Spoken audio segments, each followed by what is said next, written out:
Hello friends, ఈ వీడియోలో మనం 2022లో విడుదలైన you are my missing piece అనే థాయ్ రొమాంటిక్ డ్రామా ఎక్స్ప్లెనేషన్ ని చూడబోతున్నాము. ఓపెన్ చేస్తే మనకి యు అనే ఒక అబ్బాయిని చూపిస్తారు. యుకి యాంగ్జైటీ ఎక్కువ. పబ్లిక్ ప్లేసెస్ కి వెళ్ళి జనాలందరితో కూడా కమ్యూనికేట్ అవ్వాలంటే అతనికి టెన్షన్ పెరిగిపోతుంది.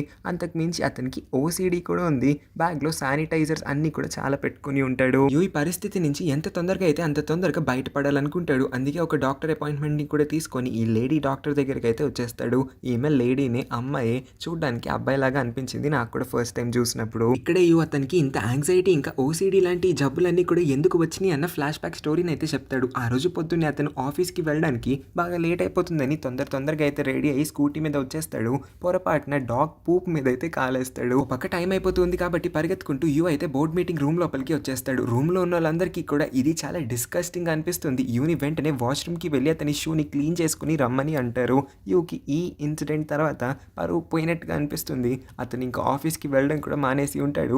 ఇంకా అతని మొహాన్ని అక్కడ ఆఫీస్ వాళ్ళకి ఎలా చూపించుకుంటాడని ఆ భయం అతనికి యాంగ్జైటీగా మారింది. ఆ ఇన్సిడెంట్ తర్వాత నుంచి యూకి చిన్న చిన్న జర్మ్ మాన్స్టర్స్ అయితే కనిపించడం మొదలయ్యాయి. ఆఖరికి అతను హ్యాండ్స్ వాష్ చేసుకునే సోప్ లో కూడా అతని కళ్ళకి జర్మ్స్ కనిపిస్తున్నాయి. యూ యొక్క పరిస్థితి ఇంక ఎంత దిగజారిపోయిందంటే అతనికి ఇంక ఏ ఒక్క ప్రోడక్ట్ పైన కూడా నమ్మకం కుదరట్లేదు.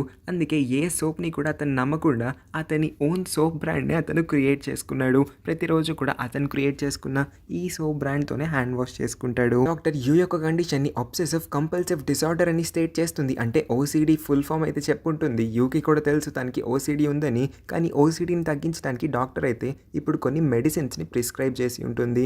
యు కూడా వాటిని కొనుక్కొని వీలైనంత తొందరగా ఓసిడిని తగ్గించేసుకుందాం అనుకుంటాడు. యు హాస్పిటల్ నుంచి బయటికి వస్తూ ఉన్నప్పుడు పొరపాటున తన చేతి నుంచి అయితే బండి కీస్ నేల మీదకి పడిపోతాయి. ఆ కీస్ ని కింద నుంచి పైకి తీయడానికి కూడా ఆలోచిస్తాడు. ఎక్కడ ఆ కీస్ కి ఇప్పటికీ జర్మ్స్ అంటుకుపోయి ఉంటాయేమో అని. అప్పుడే యంగ్ అనే ఒక స్కూల్లో చదివే అమ్మాయి ఇది నోటీస్ చేసి కింద పడిన అతని కీస్ ని తీసి అతని చేతికి ఇస్తుంది. కానీ ఆ అమ్మాయి చేతి నుంచి కూడా డైరెక్ట్ గా తీసుకోవడానికి ఆలోచిస్తాడు. పక్కనే ఉన్న ఒక బెంచ్ పైన పెట్టేయమంటాడు. యంగ్ కి ఇతని యొక్క బిహేవియర్ కొంచెం ఆడ్ గా అయితే అనిపిస్తుంది. అయినా సరే ఆ కీస్ అయితే అక్కడ పెట్టేసి తను వాళ్ళ మమ్మీ కార్ లో అయితే వెళ్ళిపోతుంది. కానీ పొరపాటున యంగ్ ఇప్పుడు తన మొబైల్ ఫోన్ ని నేల మీదకి డ్రాప్ చేసేసింది. ఇది నోటీస్ చేసిన యు అయితే శానిటైజర్ ని ఆ ఫోన్ పైన చాలా సార్లు జల్లేసి ఆ ఫోన్ ని ఆ తర్వాత తీసుకుంటాడు. కార్లో యంగ్ ని వాళ్ళ మమ్మీ అడుగుతుంది, నీ డాక్టర్ కన్సల్టేషన్ సంగతి ఏమైందని. ఇక్కడే మనకి ఇంకొక చిన్న ఫ్లాష్ బ్యాక్ ని చూపిస్తారు. యంగ్ కూడా డాక్టర్ ని కన్సల్ట్ అయ్యే కార్లోకి ఎక్కి ఉంటుంది. యంగ్ బాగా చదివే ఒక అమ్మాయి కాబట్టి యంగ్ నుంచి చాలా మంది చాలా అయితే ఎక్స్పెక్ట్ చేస్తారు. వాళ్ళందరిలో యంగ్ వాళ్ళ నాన్న ఇంకా వాళ్ళ స్కూల్ యొక్క ప్రిన్సిపల్ వీళ్ళిద్దరూ కూడా యంగ్ నుంచి హై ఎక్స్పెక్టేషన్స్ ని పెట్టుకొని యంగ్ మీద చాలా ఎక్కువ ప్రెషర్ అయితే పెడతారు. యంగ్ కి తన లైఫ్ ని ప్రశాంతంగా జీవించాలని ఉందని ఎవరు పెట్టే ప్రెషర్ కూడా తనకి అక్కర్లేదు. ఎవరి ఎక్స్పెక్టేషన్స్ ని ఫుల్ఫిల్ చేయాల్సిన అవసరం కూడా తనకి లేదని తను ప్రస్తుతం డిప్రెషన్ వల్ల చాలా బాధపడుతుందని డాక్టర్ కి చెప్పింది. డిప్రెషన్ అనే ఈ ప్రాబ్లం ఈ కాలపు పిల్లలకి బాగా కామన్ అయిపోయింది. నీలాగా ఇంకెంతో మంది పిల్లలు ఈ ప్రాబ్లంతో అయితే సఫర్ అవుతున్నారు. సో నువ్వు ఒక్కదానివే కాదు, నీతో ఇంకా చాలా మంది ఉన్నారు. కాబట్టి నువ్వు నీ కాన్ఫిడెన్స్ ని ఎప్పుడు కూడా కోల్పోకూడదు. ఈ ప్రాబ్లం తొందరగా నయం అవ్వాలంటే నువ్వు నీ కోసం స్టాండ్ తీసుకోవాల్సి ఉంటుంది. నా సైడ్ నుంచి రాయాల్సిన మెడికేషన్స్ అన్నిటిని కూడా రాస్తాను. ఈ మెడిసిన్స్ ని రెగ్యులర్ గా వాడమని డాక్టర్ చెప్తాడు. ఇంటికి వచ్చిన తర్వాత యంగ్ నోటీస్ చేస్తుంది తన ఫోన్ ని ఎక్కడో పడేసుకుందని. అందుకే వెంటనే తన తమ్ముడి ఫోన్ అయితే తీసుకొని ఆమె ఫోన్ కి ఒక కాల్ చేస్తే అటు సైడ్ నుంచి లక్కీలీ యు అయితే కాల్ లిఫ్ట్ చేస్తాడు. యు అయితే తర్వాత రోజు యంగ్ వాళ్ళ స్కూల్ కి వచ్చి యంగ్ కి రిటర్న్ చేయాల్సిన ఆ ఫోన్ అయితే తిరిగి ఇచ్చేస్తానని ప్రామిస్ చేసి కాల్ కట్ చేస్తాడు. నెక్స్ట్ డే స్కూల్లో యంగ్ వెనకాల చాయి అనే ఒక అబ్బాయి అయితే పడుతూ, ఇవాళ నేను నిన్ను ఇంటికి డ్రాప్ చేయాలనుకుంటున్నాను. నా బైక్ ఎక్కడంలో నీకు ఎటువంటి ప్రాబ్లం లేదు కదా, నీకు ఎన్నిసార్లు ప్రపోజ్ చేశాను, ఒక్కసారి కూడా ఎందుకు యాక్సెప్ట్ చేయవని యంగ్ బుర్ర తినేస్తూ ఉంటాడు. వాడి ఆఫర్స్ అన్నిటిని కూడా రిజెక్ట్ చేస్తుంది. నేను నడుచుకుంటూ వెళ్ళగలను, లేకపోతే మా మమ్మీ వచ్చి నన్ను పిక్ చేసుకుంటుంది. నీ బైక్ అవసరం నాకు లేదు, నీ అవసరం అంతకు మించి లేదని చెప్పేస్తుంది. యంగ్ యొక్క క్లాస్ టీచర్ పేరు మిస్ డ్రీమ్ యంగ్ ని తన క్యాబిన్ కి అయితే పిలిపించి ఇవాటి నుంచి యంగ్ కి స్పెషల్ క్లాసెస్ ఉంటాయని ట్యూషన్ కూడా పెట్టించబోతుంది. ఆ ట్యూషన్ కి మిస్ డ్రీమే స్వయంగా వచ్చి యంగ్ కి పాఠాలన్నీ కూడా చెప్పబోతుందని చెప్పింది. మిస్ డ్రీమ్ ఏమి ఇదంతా కూడా వాలంటీర్ గా చేయట్లేదు. ప్రిన్సిపల్ సార్ ఆర్డర్ వేయడం వల్లే మిస్ డ్రీమ్ ఇదంతా కూడా చేయాల్సి వస్తుంది. ఎందుకంటే యంగ్ వాళ్ళ స్కూల్ మొత్తంలోనూ కూడా మరీ ముఖ్యంగా వాళ్ళ క్లాస్ యొక్క గోల్డ్ మెడలిస్ట్ అంట. అంటే ఎప్పుడు కూడా ఫస్ట్ ర్యాంకే వస్తూ ఉంటుంది. యంగ్ లాంటి ఒక బ్రైట్ అండ్ టాలెంటెడ్ స్టూడెంట్ వాళ్ళ స్కూల్లో ఉండడం వల్ల వాళ్ళ స్కూల్ యొక్క పేరు ప్రతిష్టలన్నీ కూడా పెరుగుతూ ఉండడం వల్లే ప్రిన్సిపల్ ఈ నిర్ణయం తీసుకొని మిస్ డ్రీమ్ అయితే పర్సనల్ గా యంగ్ కోసం అపాయింట్ చేసి ఉంటాడు. యంగ్ చెప్పేస్తుంది, నాకు రోజు రోజుకి చదువు పైన ఇంట్రెస్ట్ తగ్గిపోతూ ఉంది. అసలు నాకు first rank, second rank, third rank పైన ఇంట్రెస్టే రావట్లేదు. నాకు అసలు చదవాలని అనిపించట్లేదు. దయచేసి నన్ను వదిలేయండి. ఇంకెవరైనా స్టూడెంట్ని కావాల్స్తే పిక్ చేసుకోండి అని. కానీ మిస్ టీమ్ ఊరుకోకుండా నీ చుట్టుపక్కల ఉన్న ఎంతమంది వెల్ విషర్స్ కి నీ పైన ఎన్ని ఎక్స్పెక్టేషన్స్ ఉన్నాయి అనుకుంటున్నావు? నువ్వు ఎందుకు సడన్ గా పిచ్చిదానిలాగా మాట్లాడుతున్నావు? ఇవాళ నుంచే ట్యూషన్ నేను స్టార్ట్ చేయబోతున్నాను. ఒక్క క్లాస్ కూడా మిస్ అవ్వకూడదని అనేస్తుంది. ఇదే టైంకి యో అయితే యంగ్ యొక్క ఫోన్ ని రిటర్న్ చేయడానికి స్కూల్ కి వచ్చి ఉంటాడు. మిస్ట్రీమ్ మాటలు వినిన తర్వాత యంగ్కి ఇంకా పిచ్చెక్కిపోతుంది. అందరి ఎక్స్పెక్టేషన్స్ని నేనెందుకు మ్యాచ్ చేయాలి, అందరూ ఎందుకు నా పైన ఇన్ని ఎక్స్పెక్టేషన్స్ పెట్టుకుంటున్నారని యంగ్కి ఏడుపు కూడా వచ్చేస్తుంది. ఇంకా ఈ బాధ డిప్రెషన్కి సూసైడే పరిష్కారం అనుకొని వాళ్ళ స్కూల్ రూఫ్ టాప్ పైకి ఎక్కి అక్కడి నుంచి దూకేద్దాం అనుకుంటుంది. కానీ కరెక్ట్ టైంకి యంగ్ వెనకాల యూ కూడా ఫాలో అయ్యి పైకి వచ్చేస్తాడు. యంగ్ని ఆపడానికి ట్రై చేస్తూ నువ్వు ఇంతవరకు వచ్చావంటే ఖచ్చితంగా జీవితంలో నువ్వు ఎంత బాధపడుతూ ఉన్నావో నాకు అర్థమవుతుంది. నేను కూడా నా లైఫ్లో ఈ ఫేజ్ని దాటి వచ్చిన వాడిని. మనిద్దరం కూడా సిమిలర్ ప్రాబ్లమ్స్ని ఫేస్ చేస్తూ ఉన్నట్టున్నాము. నేను కూడా ఒకప్పుడు డిప్రెషన్ని అనుభవించి ఇప్పుడు ఇక్కడ ఉన్నాను. సో దయచేసి ఇలాంటి ఒక పనిని చేయొద్దు, లైఫ్ అంతా కూడా సెట్ అయిపోతుంది. ప్లీజ్ నువ్వు మాత్రం దూకద్దు, వెనక్కి వచ్చే అని అంటాడు. కొంచెం ఆమెకి రిలేటబుల్గా అనిపించే మాటలు చెప్పి ఉంటాడు కాబట్టి యంగ్ వెంటనే కిందకి దిగి యూ దగ్గరికి వచ్చి, అయితే నా దగ్గర ఒక ప్లాన్ ఉంది. ఇప్పటి నుంచి మన ఇద్దరిలో ఎవరికి ఎప్పుడు బాధగా అనిపించినా సరే ఇద్దరం ఒకరికి ఒకరు కాల్ చేసుకొని మాట్లాడుకుందాము, మన డిప్రెషన్ని తగ్గించుకుందాము అని ప్లాన్ వేస్తారు. ఇద్దరికి ఈ ఐడియా బాగా నచ్చుతుంది, వర్కౌట్ కూడా అవుతుందని వాళ్ళిద్దరికి కూడా అనిపిస్తుంది. యూ అక్కడి నుంచి వెళ్ళిపోయే ముందు యంగ్కి ఇవ్వాల్సిన తన ఫోన్ అయితే రిటర్న్ ఇచ్చేసి వెళ్ళిపోతాడు. యంగ్ ప్రిన్సిపల్ సార్ రూమ్ లోపలికి వచ్చి, సార్ నాకు ఇంక ఈ పుస్తకాలు చదువు అసలు ఎక్కట్లేదు, నేను డిప్రెషన్ వల్ల బాధపడుతూ ఉన్నాను, మెడికేషన్ కూడా తీసుకుంటూ ఉన్నాను, సో దయచేసి నన్ను వదిలేయండి అని అంటే, ఏంటి డిప్రెషన్ అంటున్నావు, డిప్రెషన్ అనేది అసలు ఒక డిసీజే కాదు, ఇదంతా కూడా మీ పిల్లల బుర్రలో కేవలం ఒక థింగ్ మాత్రమే, మీరు దాని గురించి ఆలోచించి ఎక్కువ స్ట్రెస్ తీసుకోవాల్సిన అవసరం లేదు, అసలు డిప్రెషన్ అనేది ఒక జబ్బే కాదు, దాన్ని పట్టించుకోకు, నువ్వు మాత్రం నీ చదువుపైనే ఫోకస్ చేయని మీ స్ట్రీమ్ని కూడా ఇంకా గట్టిగా ఆర్డర్ చేస్తాడు. ఈ పిల్లని వాటి నుంచి కొంచెం గట్టిగా పట్టుకొని బాగా చదివించండి అని. రాత్రి ఇంట్లో ఉన్న యంగ్కి కొంచెం లోన్లీగా అనిపించడం వల్ల యూకి అయితే కాల్ చేస్తుంది. ఇద్దరు కూడా కాసేపు మాట్లాడుకున్న తర్వాత యూ రివీల్ చేస్తాడు అతని దగ్గర అతని పర్సనల్ సోప్ బ్రాండ్ ఉందని. యంగ్ వెంటనే అతనికి ఒక ఐడియా అయితే ఇస్తుంది. మా స్కూల్లో ఉన్న స్టూడెంట్స్ అందరం కూడా డైలీ సోప్తో హ్యాండ్ వాష్ అయితే చేసుకుంటాం. స్కూల్ అయితే ప్రతి మంత్ కూడా బల్క్గా సోప్ని ఆర్డర్ చేస్తుంది. కానీ రీసెంట్గానే మా ప్రిన్సిపల్కి ఇంకా ఆ పాత సోప్ సేల్స్ మ్యాన్కి కూడా గొడవ అయింది. దానివల్ల అతనికి ఇంకా ప్రిన్సిపల్కి మా స్కూల్కి మధ్యన డీలర్షిప్ అయితే కట్ అయిపోయింది. సో నువ్వు ఒకవేళ నీ సోప్ బ్రాండ్ని మా ప్రిన్సిపల్కి ఇంట్రడ్యూస్ చేసి అతన్ని ఇంప్రెస్ చేయగలిగావంటే నీ సోప్ బ్రాండ్ని మేమందరం కూడా వాడతామన్న ఒక ఐడియాని ఇచ్చింది. తర్వాత రోజు యూ ఇంకా యంగ్ ఇద్దరు కూడా ప్రిన్సిపల్ ముందు అయితే ఉంటారు. ప్రిన్సిపల్కి యూ యొక్క ఈ సోప్ బ్రాండ్ యొక్క స్మెల్ ఇంకా క్వాలిటీ రెండు కూడా బాగా నచ్చేస్తాయి. సోప్ ఇంకా శానిటైజర్స్ అన్నిటినీ కూడా ఇకపై నుంచి ఈ స్కూల్కి సప్లై చేయమని అనేస్తాడు.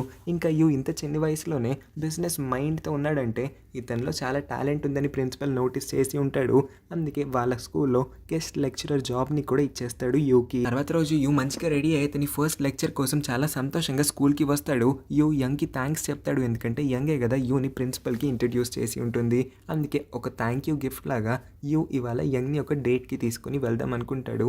యంగ్కి కూడా ఏం ప్రాబ్లం లేదు, నేను ఫ్రీనే, సాయంత్రం నేను వస్తానని చెప్తుంది. యూ ఇంకా యంగ్ ఒక రెస్టారెంట్లో కూర్చొని వాళ్ళ ఫేవరెట్ ఫుడ్ ఐటమ్స్ అన్నిటిని కూడా ఆర్డర్ చేసి తింటూ ఉన్న టైంలో చాయ్ అక్కడికి పరిగెత్తుకుంటూ వచ్చేసి యూని కొట్టేయడానికి కూడా ట్రై చేస్తాడు.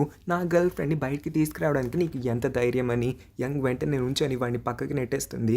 అసలు నేను నీ గర్ల్ ఫ్రెండ్ అని నేను నీకు ఎప్పుడైనా చెప్పానా, నేను ఎప్పుడు కూడా నీ ప్రపోజల్ని యాక్సెప్ట్ చేయలేదు, ఇంకొకసారి నా దగ్గరికి వచ్చి నన్ను ఇరిటేట్ చేయడానికి ట్రై చేయొద్దని గట్టిగా అరుస్తుంది. ఇక్కడే మనకి వీళ్ళ స్కూల్లోనే చదువుతూ ఉన్న ఇంకొక అమ్మాయి అయిన చెరెల్ని ఇంట్రడ్యూస్ చేస్తారు. యంగ్ ఎలా అయితే వాళ్ళ స్కూల్స్ ఫస్ట్ ర్యాంక్ తెచ్చుకునే అమ్మాయో, చెరెల్ యంగ్ తర్వాత వచ్చే సెకండ్ ర్యాంకర్. యూ వాళ్ళ కాలేజ్లో గెస్ట్ లెక్చరర్గా జాయిన్ అయినప్పటి నుంచి కూడా చెరెల్ కళ్ళు యూ పైన పడతాయి. యూ యొక్క హ్యాండ్సమ్నెస్ అయితే చెరెల్ని అట్రాక్ట్ చేస్తుంది. కానీ చెరెల్ ఎప్పుడు యూ దగ్గరికి వెళ్ళి అతన్ని అప్రోచ్ అవుతామన్నా సరే అతని అమ్మాయిని పట్టించుకోకుండా వదిలేస్తున్నాడు. యంగ్ చాయ్ యొక్క ప్రపోజల్ని రిజెక్ట్ చేయడం వల్ల చాయ్కి బాగా కోపం వస్తుంది. అందుకే వాళ్ళ కాలేజ్కి కొత్తగా వచ్చిన ఆ గెస్ట్ లెక్చరర్ ఎవరైతే యంగ్తో తిరుగుతూ ఉన్నాడో ఆ యూ యొక్క పాస్ని తవ్వడం మొదలు పెడతాడు.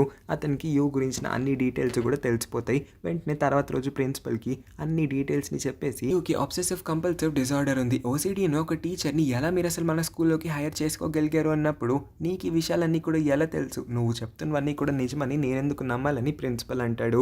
నా దగ్గర ఒక హ్యాకర్ ఫ్రెండ్ ఉన్నాడు, వాడు యూ యొక్క పాస్ట్ మొత్తం గురించి కూడా తెలుసుకొని నాకు చెప్పాడని అంటాడు. ఈ రీజన్ ప్రిన్సిపల్ని కొంతవరకు అయితే కన్విన్స్ చేయగలుగుతుంది. అందుకే ప్రిన్సిపల్ వెంటనే యూని అతని ఆఫీస్కి అయితే పిలిపిస్తాడు. యూ కూడా ఆఖరికి ఒప్పుకోవాల్సి వస్తుంది అతనికి ఓసిడి ఉందని. అని యూ ప్రిన్సిపల్కి ప్రామిస్ చేస్తాడు అతనికి ఉన్న ఈ జబ్బు ఎప్పుడు కూడా అతని టీచింగ్ మధ్యలో ఇంటర్ఫియర్ అవ్వదని. అతను స్టూడెంట్స్ అందరినీ కూడా ఈక్వల్గా ట్రీట్ చేస్తాడు. అంతకుమించి అందరికీ కూడా పాఠాలు బాగా చెప్తాడు. అతని యొక్క ఈ డిసీజ్కి ఇంకా టీచింగ్ ఫీల్డ్కి ఎటువంటి సంబంధం లేదు కాబట్టి అతని జాబ్ని మాత్రం పీకేయద్దు అని రిక్వెస్ట్ చేస్తాడు. ప్రిన్సిపల్కి యూ యొక్క మాటలపైన ఇంకా నమ్మకం కుదరలేదు కాబట్టి ప్రిన్సిపల్ అయితే యూని అతని షోల్డర్కి మసాజ్ చేయమని అడుగుతాడు. యూ ఈ పని అస్సలు చేయలేడు, ఎందుకంటే అతనికి మళ్ళీ జర్మ్స్ ఎక్కడ అతని చేతులపైన అటాక్ చేస్తాయేమో అన్న భయం వేస్తుంది. కానీ అతని జాబ్ని అతను సెక్యూర్ చేసుకోవాలి, సేఫ్గా ఉంచుకోవాలి, జాబ్ ఇప్పుడు మళ్ళీ పోగొట్టుకోవాలనుకోవట్లేదు కాబట్టి ఆ పని అయితే చేసేస్తాడు. అతని షోల్డర్స్కి మసాజ్ చేస్తాడు. ఆ షోల్డర్ మసాజ్ చేయడం వల్ల యూ చేతులపైన ఇప్పుడు ఫుల్గా ర్యాషెస్ అయితే వచ్చేసి ఉంటాయి. వెంటనే డాక్టర్ దగ్గరికి వెళ్తాడు. డాక్టర్ యూ కోసం సంతోషపడుతుంది.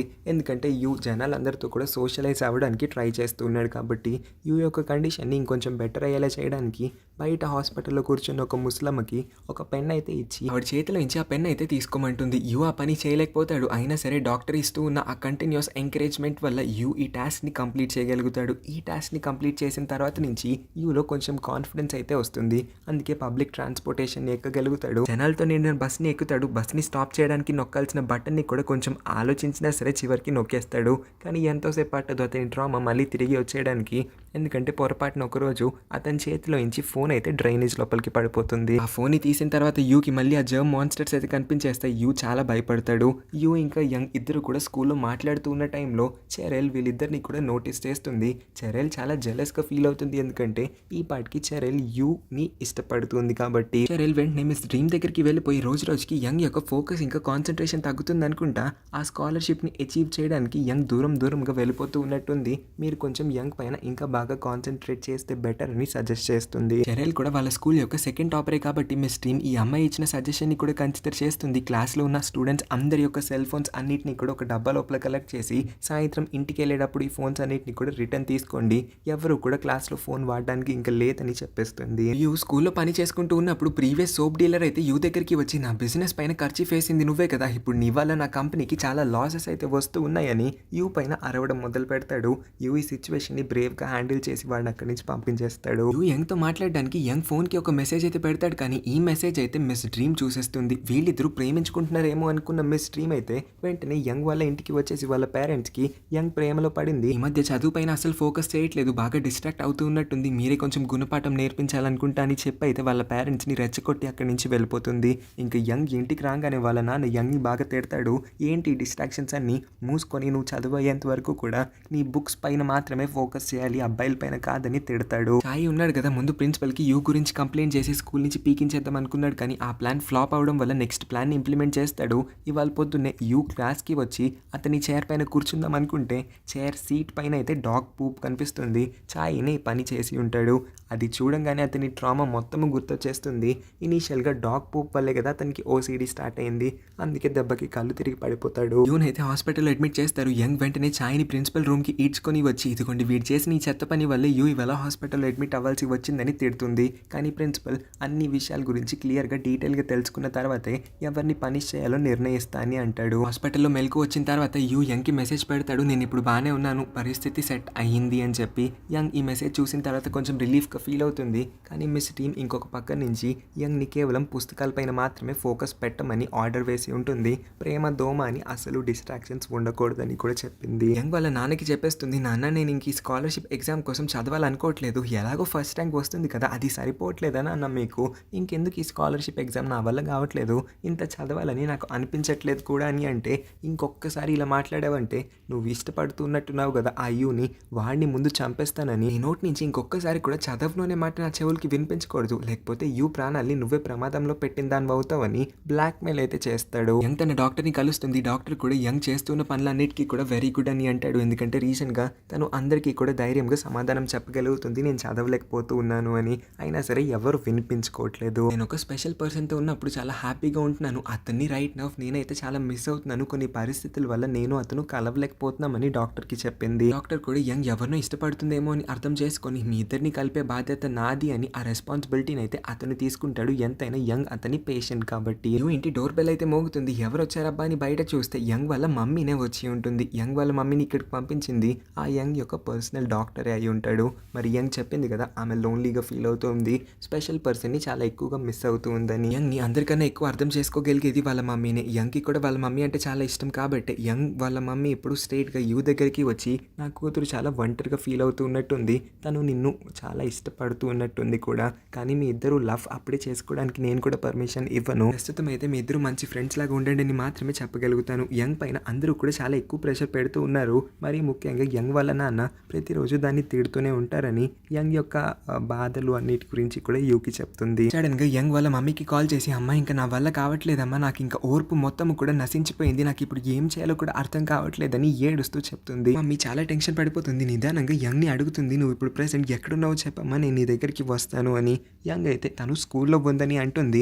యంగ్ వాళ్ళ మమ్మీ ఇంకా యూ ఇద్దరు కూడా స్కూల్కి వచ్చేస్తారు, కానీ అక్కడ యంగ్ వాళ్ళిద్దరికి కూడా కనిపించట్లేదు. యూ ఇంకా యంగ్ ఇద్దరు కూడా రొటీన్గా మీట్ అయ్యే ఒక బ్రిడ్జ్ స్పాట్ అయితే యూకి తట్టడంతో వెంటనే వాళ్ళిద్దరు కూడా అక్కడికి వెళ్ళి చూస్తే బ్రిడ్జ్ దగ్గరే యంగ్ కూర్చొని ఉంటుంది. యంగ్ ఏడుస్తూ ముందు వాళ్ళ మమ్మీని హక్ చేసుకొని తర్వాత యూని కూడా హక్ చేసుకొని ఇంకెప్పుడు ఇలాంటి మాటలు మాట్లాడనని, ఇలాంటి చేష్టలు కూడా చేయనని వాళ్ళకి సారీ చెప్తుంది. ఇంటికి తిరిగి వెళ్తూ ఉన్నప్పుడు మమ్మీ నువ్వు నీ కేరింగ్ ఫ్రెండ్ అయిన యూ నీకు పైనుంచి ఎప్పుడు కావాల్స్తే అప్పుడు కలవచ్చు, ఇంకా నీకు ఇష్టం లేని ఆ స్కాలర్షిప్ ఎగ్జామ్ని కూడా ఇవ్వాల్సిన అవసరం లేదు, నేను నాన్నని కన్విన్స్ చేస్తానులే, నువ్వేం వర్రీ కాకని అంటుంది. ఇంట్లో అడుగు పెట్టడం ఆలస్యం యంగ్ మీద వాళ్ళ నాన్న అరవడం మొదలు పెట్టేస్తాడు. మిస్ టీమ్ నాకు కాల్ చేసి చెప్పింది అసలు నువ్వు నీ స్కాలర్షిప్ ఎగ్జామ్కి సంబంధించిన స్పెషల్ క్లాసెస్ అన్నిటిని కూడా ఎందుకు మిస్ చేస్తున్నావు, ఎక్కడ తిరుగుతున్నావు గాలికి అని గట్టిగా అరుస్తాడు. యంగ్ వాళ్ళ మమ్మీ అయితే కొంచెం వాళ్ళ డాడీని కామ్గా ఉండమని చెప్పి యంగ్ని రూమ్కి పంపించేస్తుంది. You next batch of soaps ఇంకా శానిటైజర్స్ అన్నిటిని కూడా మళ్ళీ స్కూల్కి తీసుకొని వచ్చి వాటన్నిటిని కూడా పెట్టాల్సిన చోట సింక్స్ అన్నిటి దగ్గర కూడా పెట్టేస్తాడు. ప్రిన్సిపల్ దగ్గరికి వెళ్ళి సార్ మొన్న కళ్ళు తిరిగి పడిపోయాను, అది నా తప్పే, నేను ఒప్పుకుంటాను, ప్లీజ్ కొంచెం నా జాబ్ని మళ్ళీ నాకు తిరిగి ఇచ్చేయచ్చు కదా అని అడుగుతాడు. ప్రిన్సిపల్ ఈసారి యూకి గెస్ట్ లెక్చర్ పోస్ట్ కాకుండా కొత్త స్టూడెంట్స్ న్యూ అడ్మిషన్స్ తీసుకుంటారు కదా వీళ్ళ స్కూల్లో, సో దట్ ఆ పిల్లలందరికీ కూడా వీళ్ళ స్కూల్ ఎన్విరాన్మెంట్ని పరిచయం చేసి వీళ్ళ స్కూల్ రూల్స్ అండ్ రెగ్యులేషన్స్ అన్నిటిని కూడా చెప్పే ఒక క్రామ్ కోర్స్ ఇన్స్ట్రక్టర్ పోస్ట్ని అయితే ఇస్తాడు. యంగ్ ధైర్యంగా మిస్ డ్రీమ్ దగ్గరికి వెళ్ళి నేను ఈ స్కాలర్షిప్ ఎగ్జామ్ కోసం కష్టపడాలనుకోవట్లేదు, మీరు కూడా నా మీద మీ టైం మొత్తాన్ని కూడా ఇన్వెస్ట్ చేసి మీ టైం వేస్ట్ చేసుకోవద్దు అని అంటుంది. నువ్వు ఈ డెసిషన్ తీసుకోవడానికి అర్హురాలివి కాదు, నువ్వు ఈ డెసిషన్ని తీసుకునే అంత హక్కు నీకు ఎవరిచ్చారని మిస్ డ్రీమ్ అడుగుతుంది. సారీ మ్యామ్, ఇంకా మీరందరూ కూడా నన్ను కంట్రోల్ చేయలేరు, ఇన్ని రోజులు కూడా మీ టీచర్స్ అందరూ చెప్తూ ఉన్న మాటలన్నింటినీ కూడా ఒక తోలు బొమ్మలాగా వింటూ వచ్చాను, ఇంకా నేను డెసిషన్ తీసేసుకున్నాను, మా మమ్మీ కూడా నాకు పర్మిషన్ ఇచ్చేసింది, లీవ్ మీ అలోన్ అని ఆవిడకి ఒక దండం పెట్టేసి బయట ఉన్న యూ దగ్గరికి అయితే వచ్చేస్తుంది. జరిగిందంతా కూడా యూకి చెప్పినప్పుడు యూ హ్యాపీగా ఫీల్ అవుతాడు. చివరికి యంగ్ ఆమె కోసం ఆమె ఒక స్టాండ్ తీసుకుంది కాబట్టి యంగ్ ఇప్పటికీ ప్రశాంతంగా రిలీఫ్డ్గా హ్యాపీగా అయితే ఫీల్ అవుతుంది. వీళ్ళిద్దరి యొక్క ఈ మూమెంట్ని సెలబ్రేట్ చేసుకోవడానికి సాయంత్రం ఇద్దరు కూడా బయటికి వెళ్దామని నిర్ణయించుకుంటారు. రోజు రోజుకి వీళ్ళిద్దరి మధ్యన క్లోజ్నెస్ పెరిగిపోతూ ఉండడం షెరెల్ అయితే నోటీస్ చేస్తుంది. కుళ్ళు ఎక్కువైపోతూ ఉంటుంది ఈ అమ్మాయికి. యంగ్ వాళ్ళ స్కూల్ యొక్క first ranker scholarship exam training నుంచి డ్రాప్ అవుట్ అయిపోయి ఉంటుంది కాబట్టి సెకండ్ ర్యాంకర్ మీద పడతారు ప్రిన్సిపల్ ఇంకా మిస్ డ్రీమ్. సెకండ్ ర్యాంకర్ ఇంకెవరో కాదు షెరెల్ అయి ఉంటుంది. షెరెల్ కూడా సరే ఓకే అని వాళ్ళు ఇస్తూ ఉన్న ఆ ఆఫర్ని ఒప్పుకుంటుంది. ఇకపై నుంచి షెరెలే మిస్ డ్రీమ్ యొక్క ట్యూషన్ క్లాసెస్ అన్నిటిని కూడా అటెండ్ అవ్వాలి. సడన్గా స్కూల్లో ఉన్న పిల్లలందరి చేతి పైన ఒకలాంటి ఎలర్జీ రావడం స్టార్ట్ అయిపోతుంది. ఇదంతా కూడా యూ యొక్క సోప్ బ్రాండ్ వల్లే అని చివరికి తేలుతుంది. ప్రిన్సిపల్కి చాలా కోపం రావడం వల్ల యూ యొక్క సోప్ కాంట్రాక్ట్ని అక్కడికక్కడే క్యాన్సిల్ చేసి పాత సోప్ డీలర్ని మళ్ళీ లైన్లోకి తీసుకొని వస్తాడు. షెరెల్ చేతి పైన కూడా ఎలర్జీ రావడం వల్ల తను కాంపిటీషన్కి ప్రిపేర్ అవ్వలేకపోతుంది. చేతితో పెన్ కూడా సరిగ్గా పట్టుకోలేకపోతుంది కాబట్టి డాక్టర్ని అయితే కన్సల్ట్ అవుతుంది. కొంచెం లేట్గా ఇంటికి వచ్చేసరికి వాళ్ళ పేరెంట్స్ ఇద్దరు కూడా షెరెల్ పైన అరవడం మొదలు పెడతారు. ఎందుకంటే మిస్ టీమ్ వీళ్ళిద్దరికి కంప్లైంట్ చేసిందంట ఫస్ట్ డే ఆఫ్ స్పెషల్ క్లాసెస్ని షెరెల్ మిస్ చేసేసింది అని. షెరెల్ వాళ్ళది పరువు గల కుటుంబం, చాలా మంచి బిజినెస్ క్లాస్ ఫ్యామిలీ కాబట్టి వీళ్ళిద్దరికీ కూడా రెప్యుటేషన్ అనేది చాలా ఇంపార్టెంట్. ఇలాగా నువ్వు అసలు పంక్చువాలిటీని మెయింటైన్ చేయకుండా టీచర్స్ అందరూ కూడా నీ పైన కంప్లైంట్ ఇస్తూ ఉంటే మాకు ఎంత ఎంబారసింగ్గా ఉంటుందో తెలుసా, ఇంకొకసారి క్లాస్ మిస్ అయ్యావంటే అస్సలు బాగోదని. షెరెల్కి ఏమైంది, తను క్లాస్ ఎందుకు మిస్ చేసింది, తన చేతికి అస్సలు బాగాలేదు, డాక్టర్ దగ్గరికి వెళ్ళిందని ఈ విషయాలన్నీ కూడా తెలుసుకోకుండా అంత కోపంగా అరిసేసరికి షెరెల్ చాలా బాధపడుతుంది. మిస్ టీమ్ వాళ్ళ క్లాస్ పిల్లలందరినీ కూడా ఫీల్డ్ ట్రిప్కి తీసుకొని వెళ్దాం అనుకుంటుంది. దాని గురించిన డిస్కషన్ క్లాస్లో జరుగుతూ ఉంటుంది. షెరెల్ నార్మల్గా వాష్రూమ్కో దేనికో బయటకైతే వస్తుంది. ఇక్కడే పాత సోప్ డీలర్ ఇంకెవరితోనో మాట్లాడుతూ చెప్తాడు, నేనే యూ యొక్క సోప్ బ్రాండ్ ఇంకా శానిటైజర్స్ అన్నిటి లోపల కూడా యాసిడ్ కలిపేశాను, అందుకే పిల్లలందరి చేతి పైన కూడా ఆ రెడ్ ఎలర్జీ వచ్చింది, దీనిలో యూ తప్పేమీ లేదు, యూ అడ్డు తొలగించుకోవడానికి నేనే ఈ పని చేశానని ఎవరు వినట్లేదు కాబట్టి అంతా కూడా బయటికి కక్కేస్తాడు. కానీ వాడికి తెలియని విషయం ఈ మాటలన్నింటినీ కూడా షెరెల్ వినేసింది. ఆ పనికి మనోడు చేసిన తప్పు వల్ల యూ శిక్ష అనుభవించాల్సి వస్తుంది కాబట్టి షెరెల్ వెంటనే ఆ వేస్ట్ ఫెలో చేసిన పని గురించి యూకి చెప్పేద్దామని అయితే వస్తుంది. కానీ యూ స్ట్రైట్గా చెప్పేస్తాడు, నేను నీ పైన ఎటువంటి ఇంట్రెస్ట్ని చూపించట్లేదు, నువ్వంటే నాకు అంతకేమీ ఇష్టం లేదని. షెరెల్కి చాలా కోపం వచ్చేస్తుంది. చెప్పాలనుకున్నది కూడా చెప్పకుండా అక్కడి నుంచి నడుచుకుంటూ వెళ్ళిపోతుంది. షెరెల్ ఇప్పుడు ఆ సోప్ డీలర్ దగ్గరికి వచ్చి అతని యొక్క ఈ డర్టీ సీక్రెట్ ఆమెకి తెలిసిపోయిందని, దీన్ని ఎవరికి రివీల్ చేయకుండా ఉండాలంటే ఆమెకి కావాల్సిన ఒక పని వాడు చేయాలన్న ఒక ఫిట్టింగ్ అయితే పెడుతుంది. ఇప్పుడు షెరెల్ వాడికి ఆర్డర్ చేస్తుంది యంగ్ని కిడ్నాప్ చేసి దాన్ని ఎక్కడికన్నా దూరంగా తీసుకెళ్ళిపోమని. ఈ పిల్ల ఏం ఆలోచించి చెప్పిందో ఆ సోప్ డీలర్ నిజంగానే యంగ్ని కిడ్నాప్ చేయడానికి అయితే అర్ధరాత్రి తను ఒంటరిగా ఉన్న టైంలో తన మీద అటాక్ చేస్తాడు. లక్కీలీ యంగ్ వాళ్ళ తమ్ముడు అయితే కరెక్ట్ టైంకి వచ్చి వాళ్ళ అక్కని ని సేవ్ చేస్తాడు. అదే టైంకి యూ కూడా అక్కడికి వచ్చేస్తాడు. యంగ్ పైన అటాక్ చేసింది ఎవరో అతను సరిగ్గా చూడలేకపోతాడు, కానీ యంగ్ ని కొంచెం ఓదార్చి అమ్ని కామ్ డౌన్ అయితే చేయగలుగుతాడు. ఫీల్డ్ ట్రిప్ కి వెళ్లే టైంలో అబ్బాయిలందరి అటెన్షన్ కూడా యంగ్ పైనే ఉంది. ఆఖరికి యూ కూడా యంగ్ దగ్గరికి వెళ్లి యంగ్ చుట్టూనే తిరుగుతూ ఉన్నాడు. షెరెల్ ని ఎవ్వరూ కూడా పట్టించుకోకపోయేసరికి షెరెల్ కి బాగా మండుతుంది. అందుకే ఒక డ్రామాని క్రియేట్ చేద్దాం అనుకుంటుంది. పెన్తో తన కాళ్ళపైన గట్టిగా గుచ్చేసుకొని తన్ని పాము కాటేసిందని ఓవర్ యాక్షన్ అయితే చేస్తుంది. కానీ యూ అయితే అక్కడికి వచ్చి దెబ్బని కేర్ఫుల్ గా ఎగ్జామిన్ చేసిన తర్వాత పాము ఏమీ కాటేయలేదు, కానీ ఎక్కడో ఏదో ఒక తుప్పల్లోకి వెళ్ళి ఉంటావు, ముళ్ళు ఏదన్నా గుచ్చుకొని ఉంటుందిలే అని అంటారు. తర్వాత ప్రిన్సిపల్ షెరెల్ వాళ్ళ మమ్మీ డాడీని అయితే మీటింగ్ కోసం స్కూల్ కి పిలిపిస్తారు. మీ అమ్మాయికి సరిగ్గా ఫుడ్ పెట్టట్లేదా ఏంటండి, రోజు రోజుకి వీక్ అయిపోతుంది, దెబ్బలు కూడా చాలా తేలిగ్గా తగులుతున్నాయి, సరిగ్గా నడవని కూడా నడవలేకపోతుంది అనుకుంటే ఇప్పుడు మీరు బాగా చూసుకుంటున్నారా లేదా అని అన్ని క్వశ్చన్లు అడిగేసరికి లేదండి, ఇంట్లో అసలు ఏం ప్రాబ్లమే లేదు, మేము మా కూతుర్ని బాగా చూసుకుంటాము, మీరు జస్ట్ ఆ స్కాలర్షిప్ ట్రైనింగ్ మీదే ఫోకస్ చేయండి, మా అమ్మాయికి ఎలాగన్నా సరే ఆ స్కాలర్షిప్ వచ్చేయాలని చెప్పి ఇంటికైతే షెరెల్ని తీసుకొచ్చి పచ్చి తిట్లు తిట్టడం మొదలు పెడతారు. నువ్వు మా పరువు తీయడానికి పుట్టినట్టు నువ్వు ప్రిన్సిపల్ అడిగిన ఆ క్వశ్చన్స్ అన్ని కూడా మమ్మల్ని ఎంత ఎంబారెస్డ్గా ఫీల్ అయ్యేలా చేసినాయో తెలుసా, నువ్వు అసలు స్కూల్లో సరిగ్గా నడుచుకొని ఉంటే ప్రిన్సిపల్ మమ్మల్ని స్కూల్ వరకు పిలిచేవాడు కాదు, ఇలాంటి క్వశ్చన్లు అడిగి మమ్మల్ని ఇబ్బంది పెట్టేవాడు కూడా కాదు, నువ్వు ఈ స్కాలర్షిప్ ఎగ్జామ్లో కనుక ఆ ర్యాంక్ని కొట్టి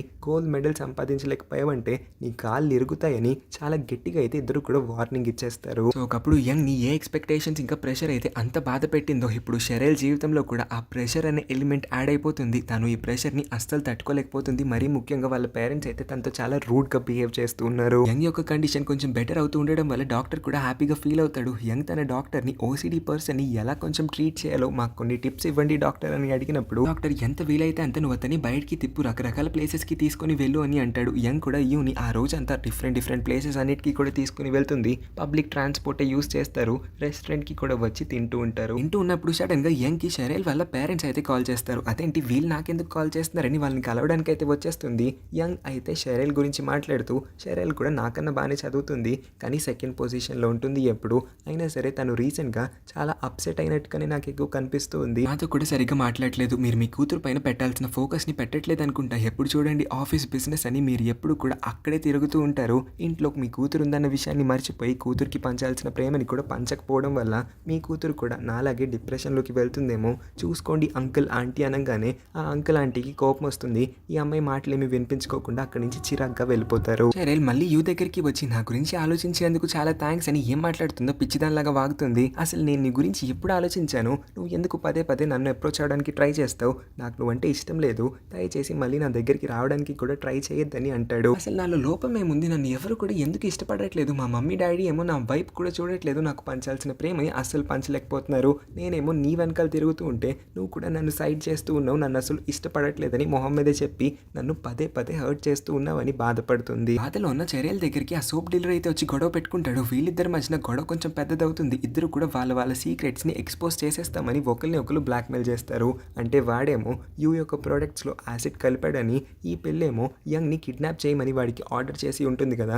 ఈ రెండు టాపిక్స్ గురించి కూడా కొంచెం బయటికి గట్టిగా అరుచుకొని ఇద్దరు తిట్టుకుంటారు. కరెక్ట్గా ఇదే టైంకి యూ అయితే వెనక నుంచి నడుచుకుంటూ వస్తాడు. మనకి అర్థమైపోతుంది యూ వీళ్ళిద్దరి మాటల్ని కూడా పూర్తిగా వినేశాడని. షెరెల్ సంగతి తర్వాత చూద్దాంలే అనుకొని యూ అయితే ముందు ఆ సోప్ డీలర్ని పట్టుకోవడానికి ట్రై చేస్తాడు. ఎందుకంటే వాడు ఈ పాటికి పరిగెత్తేయడం మొదలు పెట్టాడు కాబట్టి సెక్యూరిటీ గార్డ్స్ హెల్ప్ తీసుకొని అయితే యూ ఆ సోప్ డీలర్ని ప్రిన్సిపల్ రూమ్ వరకు తీసుకురాగలుగుతాడు. ప్రిన్సిపల్ సార్కి కూడా యూ ఏ తప్పు చేయలేదు, ఈ పాత సోప్ డీలర్ని అనవసరంగా మళ్ళీ నమ్మడం తాను చేసిన పెద్ద తప్పని రియలైజ్ అవుతాడు. అందుకే వెంటనే పోలీస్ ఆఫీసర్స్ని అయితే పిలిపించి ఈ పాత సోప్ డీలర్ని అరెస్ట్ చేయిస్తాడు. యూకి కూడా అతని సోప్ కాంట్రాక్ట్ని తిరిగి మళ్ళీ ఇప్పించేస్తాడు. యూ ఇప్పుడు షెరెల్ని వెతికి పట్టుకుందాం అనుకుంటాడు, కానీ షెరెల్ ఎక్కడికి మాయమైపోయిందో వెళ్ళిపోయి ఉంటుంది. అందుకోసమే యూ ఇంకా మిస్ టీమ్ అందరూ కూడా షెరెల్ వాళ్ళ పేరెంట్స్కి కాల్ చేసి ఇంట్లో మీ అమ్మాయి ఉందా, లేకపోతే మీ అమ్మాయి యొక్క ఫేవరెట్ ప్లేస్ ఏంటో చెప్పండి, మేము అక్కడికి వెళ్ళి షెరెల్ని వెతకాలి, షెరెల్ స్కూల్లో లేదని అంటారు. అని పేరెంట్స్కి ఏం తెలుసు వాళ్ళ కూతురు యొక్క ఫేవరెట్ ప్లేస్ ఏంటో, ఎప్పుడైనా వాళ్ళ కూతుర్ని పట్టించుకుంటేనే కదా తెలియడానికి. సో వాళ్ళైతే బిక్కమొహం వేసుకొని చూస్తారు. టీచర్స్ అడిగిన క్వశ్చన్స్కి ఏమీ కూడా సమాధానం చెప్పలేరు. షెరెల్ అయితే తన ఫేవరెట్ అమ్యూజ్మెంట్ పార్క్కి ఒంటరిగానే వచ్చి ఉంటుంది. ఎందుకంటే చిన్న వయసులో ఉన్నప్పుడు వాళ్ళ మమ్మీ డాడీ ఇద్దరు కూడా షెరెల్ని చాలా ఎక్కువగా పట్టించుకునేవారంట. అప్పట్లో ఇదే అమ్యూజ్మెంట్ పార్క్కి షెరెల్ని వారానికి 2 సార్లనే తీసుకొని వచ్చేవారు. షెరెల్ వాళ్ళ పేరెంట్స్ కూడా ఇప్పుడే రియలైజ్ అవుతారు వాళ్ళ కూతురు యొక్క ఫేవరెట్ ప్లేస్ ఏంటో కూడా వాళ్ళిద్దరికి తెలియకుండా పోయింది. వాళ్ళ కూతుర్ని వాళ్ళిద్దరూ కూడా ఏ రోజు సరిగ్గా అర్థం చేసుకున్నదే లేదు. ఎప్పుడు కూడా వాళ్ళ కూతురు పైన అరవడం తప్ప ఇంకేమీ కూడా వాళ్ళు చేయలేదని. ఎప్పుడు చూడు డబ్బులు సంపాదించాలి బిజినెస్ అని ఆఫీస్ చుట్టూ తిరగడమే కానీ ఇంట్లో ఉన్న కూతుర్ని ఎప్పుడు పట్టించుకున్నది లేదు. కూతురు ఉందన్న విషయం కూడా వాళ్ళకి అప్పుడప్పుడు గుర్తురాదు, మర్చిపోతూ ఉంటారు. సో వాళ్ళ కూతుర్ని సరిగ్గా చూసుకోలేక వాళ్ళ కూతురు యొక్క బాధల్ని సరిగ్గా అర్థం చేసుకోలేక పేరెంట్స్‌గా వాళ్ళిద్దరూ కూడా ఫెయిల్ అయ్యారని ఇప్పటికీ అర్థం చేసుకోగలుగుతారు. షెరిల్ యొక్క ఫోన్ ఇంకా రూమ్‌లో ఉన్న కొన్ని డీటెయిల్స్‌ని తెలుసుకున్న తర్వాత అమ్యూజ్మెంట్ పార్కే తన ఫేవరెట్ ప్లేస్ అని తెలుసుకున్న పేరెంట్స్ ఇద్దరు కూడా టీచర్స్ అందరికీ చెప్తారు ఈ విషయాన్ని. టీచర్స్ అందరూ కూడా వెంటనే అమ్యూజ్మెంట్ పార్క్‌కి బయలుదేరి వచ్చేస్తారు. ఇంకో పక్కన చూస్తే షెరిల్ నది లోపలికి దూకేస్తుంది. అంటే అదే అమ్యూజ్మెంట్ పార్క్‌లో ఒక చిన్న వాటర్ లేక్ లాంటిదేదో ఉంటుంది. చాలా లోతుగానే ఉంటుంది. పేరెంట్స్ యూ ఇంకా స్కూల్‌లో ఎవరు కూడా తనని పట్టించుకోవట్లేదు. ఇంకా ఈ లైఫ్‌కి వాల్యూ లేదనుకున్న షెరిల్ అయితే దాని లోపలికి దూకేస్తుంది. అది చాలా లోతుగా కూడా ఉంటుంది. ఈ పిల్లకి స్విమ్ చేయడం కూడా రావట్లేదు. అలా లోపలికి మునిగిపోతూ ఉంటుంది. వాళ్ళ పేరెంట్స్ పేర్లైతే గట్టి గట్టిగా అరుస్తూ హెల్ప్ కోసం వాళ్ళని పిలుస్తూ ఉంది. పరిగెత్తుకుంటూ ఈ పాటికి ఆ ప్లేస్ దగ్గరికి యూ అయితే వచ్చేస్తాడు. షెరిల్ అరుపులన్నీ కూడా నీళ్ళ లోపల నుంచి వస్తున్నాయని అతనికి అర్థమవుతూ ఉన్నా నీళ్ళ లోపల ఎన్ని జర్మ్ మాన్స్టర్స్ ఉంటాయని అతను భయపడతాడు నీళ్ళ లోపలికి దూకడానికి. అని ఒక అమ్మాయి ప్రాణం పోతుందని రియలైజ్ అయిన తర్వాత యూ వెంటనే అతని కోట్ని తీసి అయితే ఇంకేం ఆలోచించకుండా నీళ్ళ లోపలికి దూకేసి షెరిల్ని కాపాడి ఆ పిల్లని బయటికి తీసుకొని వచ్చేస్తాడు. అని ఒకటి కాదు రెండు కాదు వందల వేల జర్మ్ మాన్స్టర్స్ అయితే యూని చుట్టుముట్టేస్తాయి. దీనివల్ల అతని ట్రామా మళ్ళీ ట్రిగర్ అవుతుంది. అందువల్ల అతను కూడా అన్కాన్షియస్ అయి పడిపోతాడు. ఇద్దరిని కూడా వెంటనే హాస్పిటల్లో అడ్మిట్ చేస్తారు. షెరిల్కి మెలకు వస్తుంది. పేరెంట్స్ ఇద్దరు కూడా షెరిల్ని సారీ అడుగుతారు. ఇన్ని రోజులు వాళ్ళ కూతుర్ని ఇగ్నోర్ చేసినందుకు ఇంకా అతిగా ప్రెషర్ పెట్టినందుకు. షెరిల్ ఏం మాట్లాడకుండా అలా సైలెంట్ గానే ఉంటుంది. వాళ్ళ పేరెంట్స్ ఇద్దరు కూడా ఏడవడం మొదలు పెడతారు. కొన్ని రోజుల తర్వాత యూకి కూడా మెలకు వస్తుంది. యంగ్ కూడా ఆ టైంకి అతని పక్కనే ఉండడంతో ఒకప్పుడు మనం ప్రామిస్ చేసుకున్నాం గుర్తుందా, ఇద్దరం కూడా ఒకరికి ఒకరు తోడుగా ఉండాలి, ఎవరికి లోన్లీగా అనిపించినా సరే వాళ్ళు ఇంకొకరికి కాల్ చేయొచ్చని. 2 days నుంచి నేను ఎంత లోన్లీగా ఫీల్ అయ్యానో తెలుసా, నువ్వు ఈ మంచం పైన ఇలాగే పడున్నావు, నేను నీకోసం ఎంత వెయిట్ చేశాను, ఫోన్లో ఎప్పటికన్నా మెలకులోకి వచ్చావు, నాకు ప్రశాంతంగా ఉందని యంగ్ అనేలోపే అక్కడికి ఫర్ ద ఫస్ట్ టైం ఈ డ్రామాలో యూ వాళ్ళ పేరెంట్స్ అయితే వస్తారు. యూని వాళ్ళ పేరెంట్స్ తన కండిషన్ గురించి పూర్తిగా అర్థం చేసుకోలేకపోయినందుకు అతన్ని కూడా క్షమించమని అడుగుతారు. ఓసిడి అనేది ఒక చిన్న డిసీజే కదా అని వాళ్ళ పేరెంట్స్ అయితే స్టార్టింగ్ నుంచి కూడా అనుకొని వాళ్ళ కొడుకు ఎన్నిసార్లు చెప్తూ ఉన్నా అసలు దాని గురించి పట్టించుకోలేదు. దానివల్ల ఇవాళ అతను హాస్పిటల్ బెడ్ పైన కూడా పడాల్సి వచ్చేసరికి వాళ్ళ పేరెంట్స్కి అది ఎంత పెద్ద ప్రాబ్లమో అర్థమవుతుంది. షెరిల్ వాళ్ళ పేరెంట్స్ అయితే డైరెక్ట్గా యంగ్ వాళ్ళ ఇంటికే వచ్చేసి మా కూతురు గురించి మాకన్నా నువ్వే బాగా అర్థం చేసుకున్నట్టున్నావు, నువ్వు ఆ రోజు వచ్చి మాకు అర్థమయ్యేలా చెప్పడానికి చాలా ట్రై చేసావు కానీ మేమే అప్పుడు అర్థం చేసుకోలేకపోయాం, చాలా లేట్గా రియలైజ్ అయ్యాం, నువ్వు నిజంగా చాలా స్మార్ట్ అమ్మాయివి, నీలాంటి కూతురు దొరకడం మీ పేరెంట్స్ అదృష్టమని యంగ్ని తెగ పొగిడేసి అక్కడి నుంచి వెళ్తారు. ఈ మాటలన్నీ కూడా యంగ్ వాళ్ళ పేరెంట్స్ కూడా విని చాలా ప్రౌడ్గా ఫీల్ అవుతారు. ఇప్పటికీ కానీ యంగ్ వాళ్ళ నాన్న యంగ్ని పూర్తిగా యాక్సెప్ట్ చేయడు. ఇక పైనుంచి యంగ్ తనకి నచ్చినట్టు జీవించచ్చని ఇంకెప్పుడు కూడా వాళ్ళ నాన్న యంగ్ని తిట్టాడు. ఇంకా వాళ్ళ నాన్న యంగ్ని ఇది చేయి అది చేయని ఫోర్స్ చేయనని ప్రామిస్ చేస్తాడు. ఈ ఫ్యామిలీ కూడా కలిసిపోతుంది. చివరికి అందరి పేరెంట్స్కి కూడా డిప్రెషన్, లోన్లీనెస్, ఓసిడి అనేవి నిజంగా చిన్న ప్రాబ్లమ్స్ ఏమీ కాదు, అవన్నీ కూడా చాలా పెద్ద ప్రాబ్లమ్స్. అవి నిదానంగా డిసీజెస్గా కూడా మారి వాళ్ళ పిల్లల ప్రాణాలు కూడా తీయచ్చన్న విషయం అర్థమవుతుంది.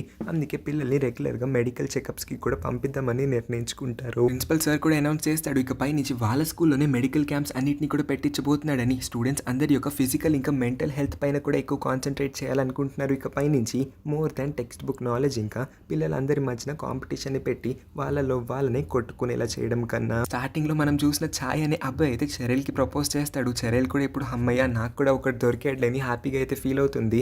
యూ ఇంకా యంగ్ కూడా బైక్ మీద సరదాగా వాళ్ళు ఎక్కడికో బయలుదేరి వెళ్తారు ఎంజాయ్ చేయడానికి. సో పిల్లల లైఫ్లో వచ్చే చిన్న ప్రాబ్లమ్స్ నుంచి పెద్ద ప్రాబ్లమ్స్ వరకు అన్నిటినీ కూడా పేరెంట్స్ కొంచెం టైం తీసుకున్న ఓపిక్గా వినాలనే ఈ విషయం అయితే పేరెంట్స్ క్లియర్గా అర్థం చేసుకోవాలి. ఈ స్టోరీ పిల్లల కన్నా ఎక్కువగా పేరెంట్స్కి వర్తిస్తుంది. పేరెంట్స్కి ఇదొక మోరల్ లాగా పనికొస్తుంది కూడా. అండ్ మన తలపైన ఎంత ప్రెషర్ ఉన్నా సరే, ఎంతమంది మన నుంచి ఎన్ని ఎక్స్పెక్టేషన్స్ పెట్టుకున్నా సరే, అవన్నీ కూడా మనం క్లియర్ చేయలేకపోతున్నామని ఎప్పుడు కూడా డిప్రెస్ అవ్వకూడదు. డిప్రెషన్ అనేది పెద్ద ప్రాబ్లమే, దాని లోపలికి వెళ్ళామంటే బయటికి రావడం చాలా కష్టమవుతుంది. సో మనం మన థాట్స్ ఇంకా బాధలన్నింటినీ కూడా పక్కనున్న వాళ్ళకి, మన ఫ్యామిలీ మెంబర్స్కి లేకపోతే మనకి బాగా క్లోజ్గా ఉన్న వాళ్ళకి షేర్ చేసి మన బాధని, బరువుని తగ్గించుకోవాలి. ఈ మూవీ స్టోరీ స్టూడెంట్స్ ఇంకా పిల్లలందరికీ కూడా బాగా కనెక్ట్ అయ్యే స్టోరీ అని నేను ఫీల్ అయ్యి ఎక్స్ప్లెయిన్ చేశాను. మీ అందరికీ ఎలా అనిపించిందో కింద కామెంట్ చేయండి. ఈ వీడియో ఇంకా నా ఎక్స్ప్లెనేషన్ నచ్చితే ఈ వీడియోకి ఒక లైక్ చేసి మన ఛానల్ని కూడా సబ్స్క్రైబ్ చేసుకోండి. వీడియో చూస్తున్నారు కానీ లైక్ చేయడం అయితే మర్చిపోతున్నారు. కనీసం ఈ వీడియో కన్నా ఎక్కువ లైక్స్ చేయడానికి ట్రై చేయండి. సబ్స్క్రైబ్ కూడా చేసుకొని వాళ్ళందరూ కూడా సబ్స్క్రైబ్ చేసుకొని ఆ నోటిఫికేషన్ బెల్ని కూడా ఆన్ చేసుకొని పెట్టుకోండి.